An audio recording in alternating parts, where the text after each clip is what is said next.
Me corresponde, como siempre, agradecerles a los pueblos que nos reciben, el generoso pueblo latinoamericano, con amor y benevolencia. Migrantes, un programa con el corazón en las manos y los brazos abiertos. Queridos amigos, estamos de vuelta con ustedes y esta vez vamos a hablar de experiencias en este transitar por la vida de migrante, pero que tiene que ver a veces con, más allá de llenarse de esperanzas y llenarse de sueños, tiene que ver con la constancia y el enfoque que tienen que tener los individuos, o que debemos tener los individuos, para que estos sueños puedan efectivamente materializarse y que las personas no se queden en el plano del sueño, justamente, porque cuando nos quedamos en el plano del sueño corremos el riesgo de quedarnos orbitando entre países, buscando un lugar donde asentarnos, buscando una sociedad que nosotros creamos que nos acepta mejor, que nos asienta bien. Y este es un tema bastante delicado, porque en el caso de la migración venezolana, y también lo vemos ahora con la migración haitiana, si ustedes se fijan, estos migrantes que están llegando y que están repatriando o que están expulsando de Estados Unidos, son migrantes que salieron también de Chile y de Brasil, consecuencia de la pandemia, por supuesto, se les hizo invivible, buscaron otro destino, pero lo que de alguna manera nos sugiere es que hay una población de migrantes que está orbitando. En la migración venezolana hay experiencias muy duras, ustedes los conocen muy bien y los hemos narrado, hemos tenido los testimonios acá, pero hoy queremos hablarle de buenas experiencias, de gente con sueños que se sube al sueño por el lado derecho y no por el lado izquierdo.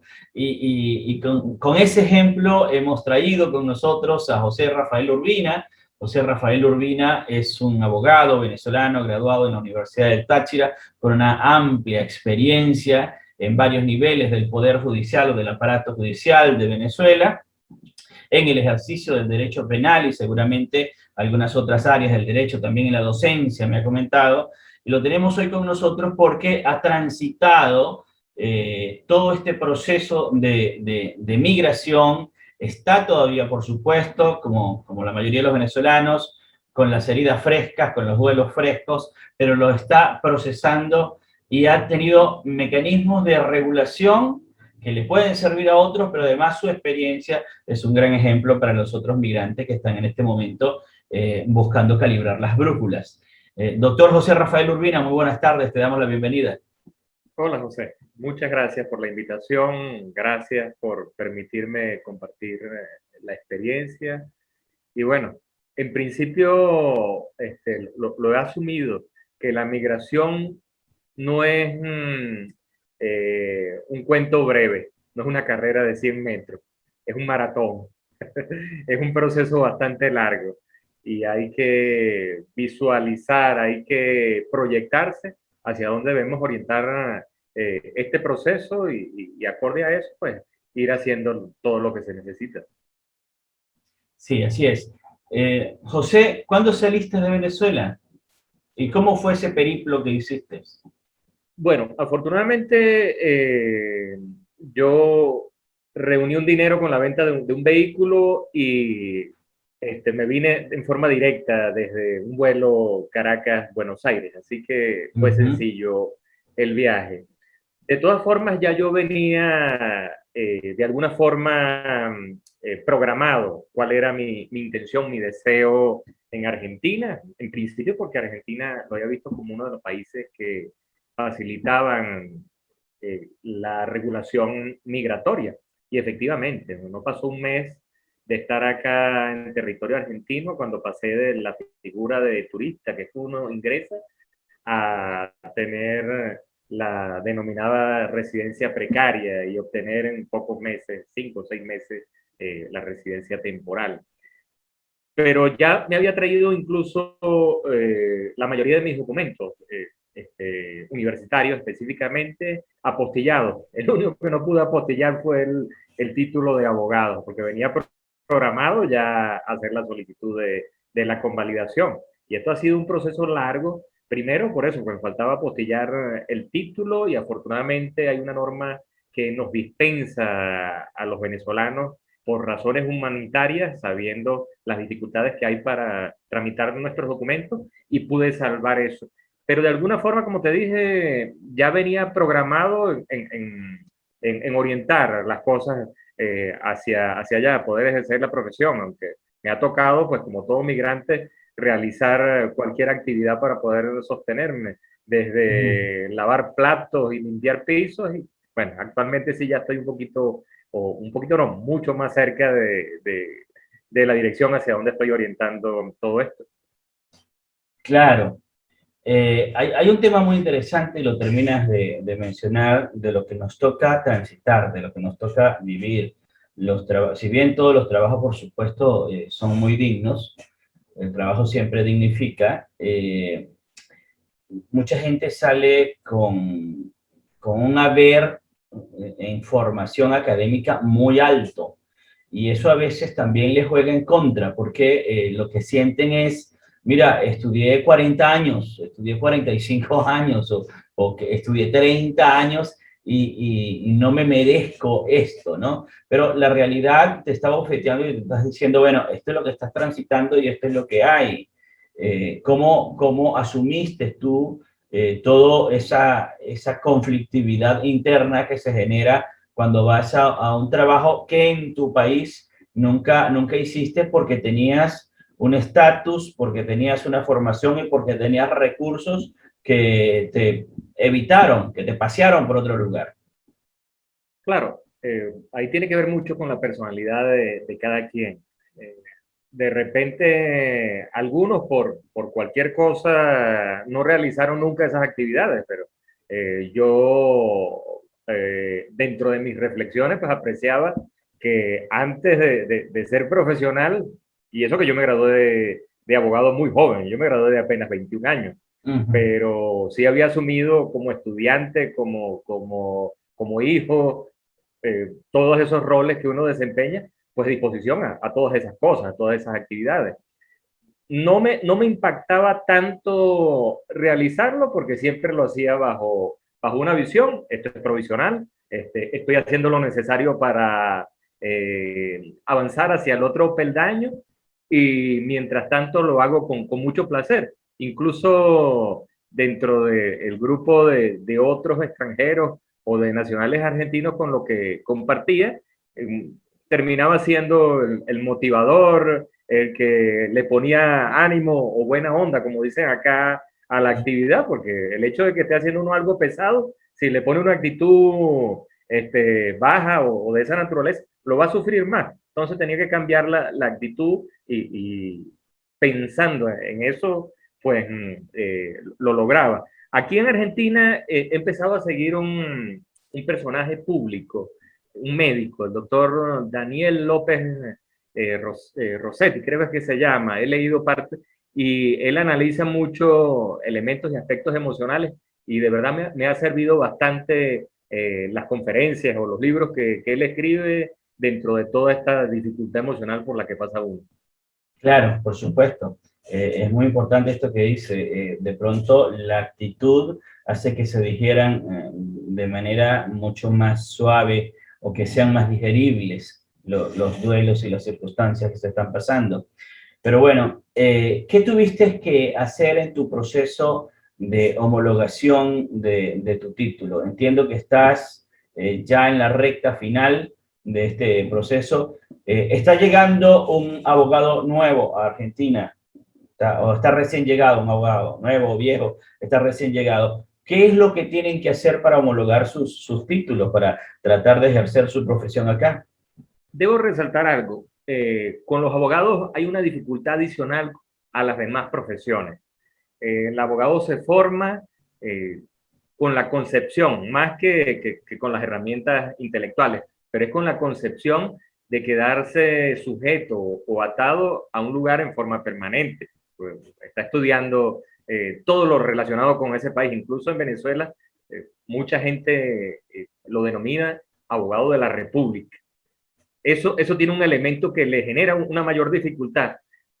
No obstante, específicamente en la profesión de abogado, uno estudia instituciones, conceptos, marcos teóricos aplicables en muchos países. Eso nos suelta o nos amplía un poco la cosa. Y en otras profesiones, pues, mucho más, ¿no? En principio, tiene que traer eso, la disposición emocional e intelectual a volver a pasar a veces por aula o por otras cosas. Segundo, es necesario pues tramitar la documentación principal, eh, título profesional, las calificaciones, muy importante los contenidos programáticos con todos los temas que uno estudió durante la carrera, porque sobre la base de eso va a ser la comparación la universidad que corresponda acá para poder ver qué materias hacen las equivalencias y cuáles debe aprobar. Afortunadamente, el gobierno nacional ha simplificado los trámites y la solicitud debe plantearse casi en forma íntegra, de manera a distancia. Todos estos archivos deben digitalizarse y deben presentárselas junto con la solicitud por la plataforma de trámites a distancia del Gobierno Nacional.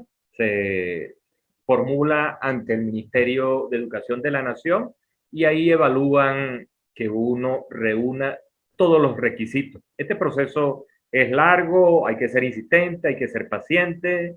Al momento de que ellos observen que falta algún documento, pues se lo indican a uno y uno pues buscará la manera en forma muy inteligente de obtenerlo, porque esa es la otra cosa. Y si no lo puede obtener, pues tiene que motivar.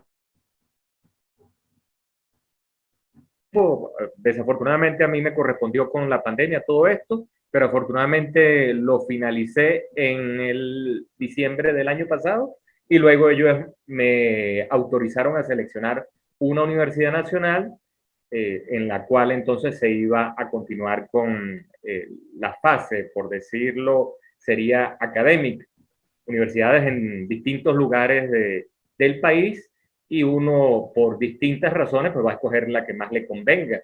Algunas cobran cierta matrícula, aunque todas sean universidades públicas. Algunas exigen asistir a clases, algunas utilizan el régimen o la modalidad libre de presentar los exámenes, y eso va a depender mucho de la profesión y de la universidad, cómo se desarrolla ese proceso, y además cada caso, a los efectos de saber cuáles materias se le hacen las equivalencias y cuáles materias hay que aprobar, van a hacer un análisis individual de cada caso, de cada solicitud.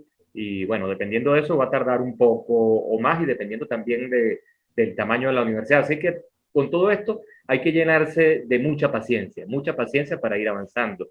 Cuando luego dices, de esto... Sí. Continúa, por favor.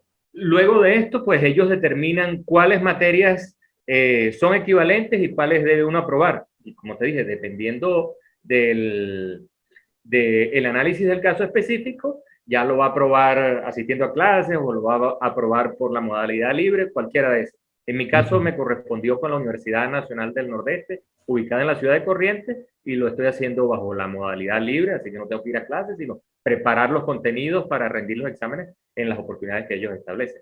Y si quieres, si te toca venir, estamos aquí al lado. La universidad cerca, la tenemos acá al lado. ¿Cuánto tiempo te ha tardado hacer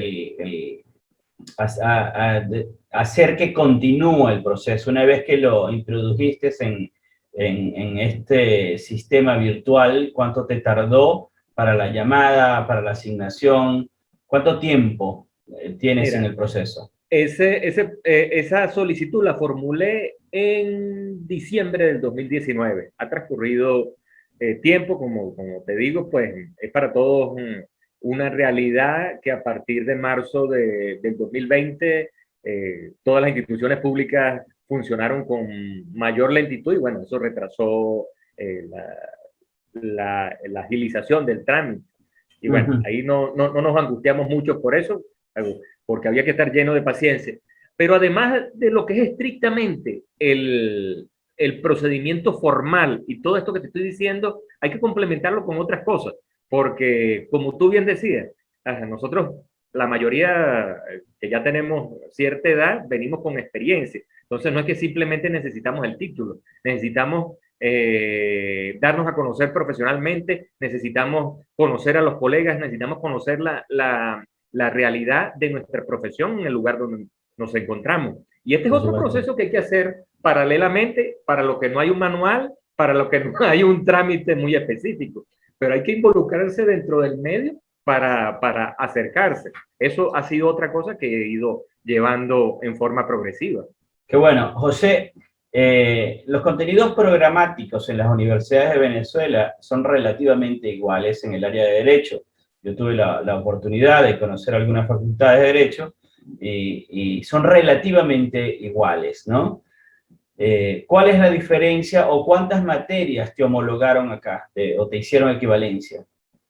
En mi caso, te puedo hablar específicamente. Conozco mi caso y conozco el caso de otro colega que vive acá en Salta también. Yo soy egresado de la Universidad Católica del Táchira y me hicieron equivalencia por una cantidad muy grande de materias. Solamente tengo que aprobar 5 materias de casi 50 que tenía aprobadas previamente. En el caso del colega que viene de la Universidad de Carabobo, me indicó que le hicieron equivalencia por más cantidad y solamente tiene que aprobar 4 materias. Por eso va a depender mucho del caso específico, y aunque las variantes sean mínimas, pues ellos me imagino que hacen una especie de, por denominarlo de alguna manera, de comparación o de escaneo con el temario del programa de su carrera acá en Argentina y el que traemos nosotros desde allá. Sí, evalúan y comparan los contenidos programáticos, los pensos curriculares y los contenidos programáticos. Ellos le tienen otro nombre.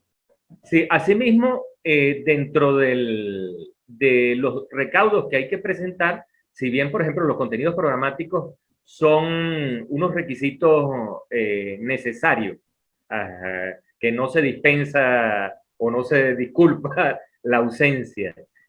Hay otros requisitos que son, ¿cómo te digo?, alternativos, y son agregar constancias de trabajo si uno ha ejercido funciones, y de esta manera pues también demostramos competencias o experiencias en otras áreas profesionales, pues eso lo van a combinar también y lo van a sopesar ellos. Claro.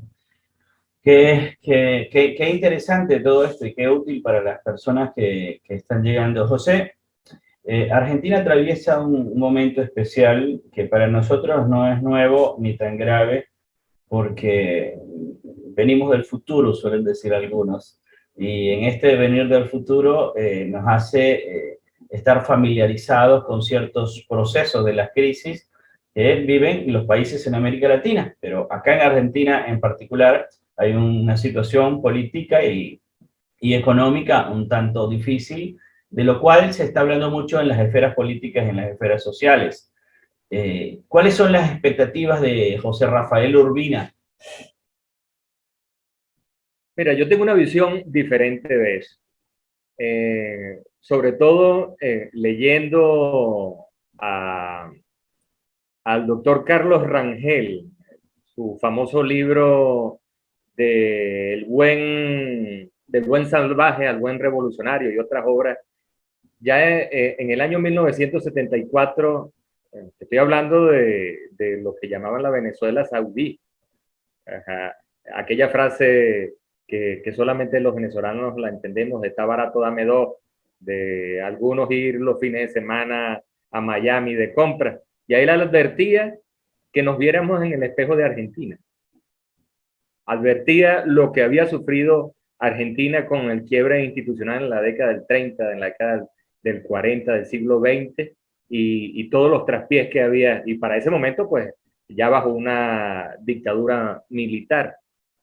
Entonces, incluso aquí ya lo he hablado con varias personas de más de 70 años, y hablan de todo lo que ha pasado Argentina. Yo veo que las circunstancias son completamente distintas. Afortunadamente veo acá gente moviéndose, defendiendo el pluralismo, que fue el principal problema que nos devastó a nosotros en Venezuela, y cosas que veo completamente distintas. Sí reconozco un problema bastante serio que hay acá en Argentina, que tiene que ver con la inflación. Pero en Venezuela se dieron muchas otras cosas, muchos otros problemas que afortunadamente no los veo acá en Argentina. Por ejemplo, yo en mi condición de abogado aprecio que uno de las raíces del problema venezolano fue desde un principio la falta de independencia de los poderes públicos, y en ellos resalto el rol del Poder Judicial. En algún momento la extinta Suprema Corte o Corte Suprema de Justicia venezolana le permitió al presidente que reformara la Constitución por un mecanismo que no establecía la Constitución. Y ese fue el principio del fin, ese fue el principio de que se desbastaran las instituciones venezolanas. Y acá observo, con los defectos y virtudes que hay en todos los países, que la Suprema Corte de Argentina tiene autonomía, tiene independencia, como te digo, con ciertas falibilidades, con ciertos problemas, pero está funcionando y está cumpliendo con su rol. Y bueno, Dios mediante, ojalá en un lapso bastante corto puedan fortalecerse las instituciones y llegar a la estabilidad que se desea. Por supuesto que sí. José, te agradecemos mucho el tiempo que nos diste para acompañarnos, y por supuesto ya sabrás que quedamos en la orden en este programa para que sigamos conversando en el futuro de estas reflexiones que haces. Y además sabemos que de la formación de Derecho también tienes una formación importante en la historia reciente de Venezuela, por lo que te he escuchado mencionar. Así que ese es un tema del cual podemos hablar más adelante también, pero antes de cerrar quiero pedirte que desde tu experiencia y desde tus expectativas le mandes un mensaje a los migrantes venezolanos que están en Argentina y quizás en otros países que todavía no han encontrado la manera de arraigarse o la manera de estabilizarse, al menos aún cuando algunos ya tienen varios años y otros que están más recientes en los países. ¿Cuál es el mensaje que José Rafael Urbina les envía? Bueno, a todas esas personas, a ese mundo móvil que anda cruzando fronteras, los comprendo. Ya cuando damos este paso, pues nos llegamos a entender. Primero, que la humanidad es una sola. No existen, estos nacionalismos nos crean muchos problemas ficticios. La humanidad es una sola. El ADN del ser humano es uno solo. Estamos en una sola aldea, como dice el periodista, en esta nave espacial que nos alberga a todos. Es una sola. Debemos comprender y debemos disfrutar mucho del lugar en que nos encontremos. En el caso nuestro venezolano, a veces añoramos un lugar que ese lugar, si regresamos geográficamente, ya es diferente. Entonces ya no existe geográficamente ni existe en el tiempo. Sigamos disfrutando el hacer nuestra vida, relacionémonos con la gente donde nos encontremos y programemos nuestros sueños. Y además de que sean simplemente sueños, llevémoslos a las acciones. Desde el punto de vista profesional, háganlo. Quienes tengan planes de naturaleza comercial, pónganlos en práctica, regularicen migratoriamente su situación, fórmense, comprendan a la gente donde se encuentren y crezcan. Podrán regresar después, ya sea de visita a su país de origen, o luego podrán retornar para radicarse nuevamente, pero esta experiencia y las amistades y las relaciones que se van vinculando van a ser un tesoro que toda la vida lo vamos a albergar.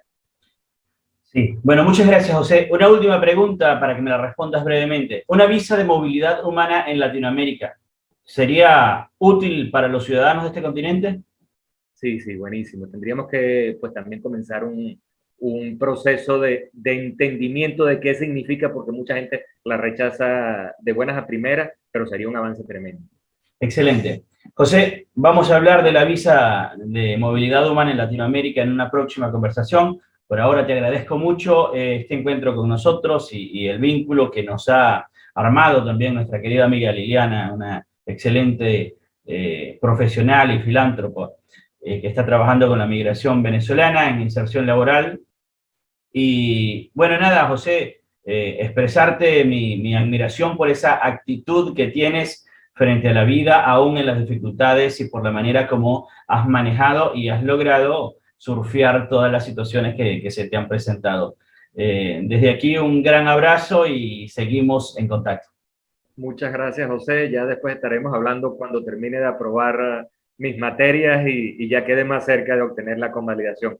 Un fuerte abrazo y saludos a toda la audiencia. Así es. José Rafael Urbina es un abogado venezolano, especialista en derecho penal, como les comentaba, estuvo en varias esferas del aparato judicial de Venezuela, incluyendo el Tribunal Supremo de Justicia. Trabajó como abogado defensor también y como docente en algunas universidades de Venezuela. Por lo tanto, es una persona con bastante experiencia, pero más allá de la experiencia y la formación académica que tiene el doctor José Rafael Urbina, es lo que más le ha servido acá en Argentina, a decir de él, es una actitud de poder digerir y de poder autorregularse en las situaciones que se le presentan, que son, por supuesto, muy difíciles en todos los migrantes. Ya decía José Bachotegui, un psiquiatra especialista en la psique de los migrantes. Es una odisea, es un sufrimiento muy grande el de los migrantes, pero gente como José encuentra una llave, encuentra una fórmula y nos ha dejado estas palabras para darnos luces de cómo encontrar soluciones en nuestras vidas. Con esto, queridos amigos, nos vamos a una pausa y volvemos enseguida.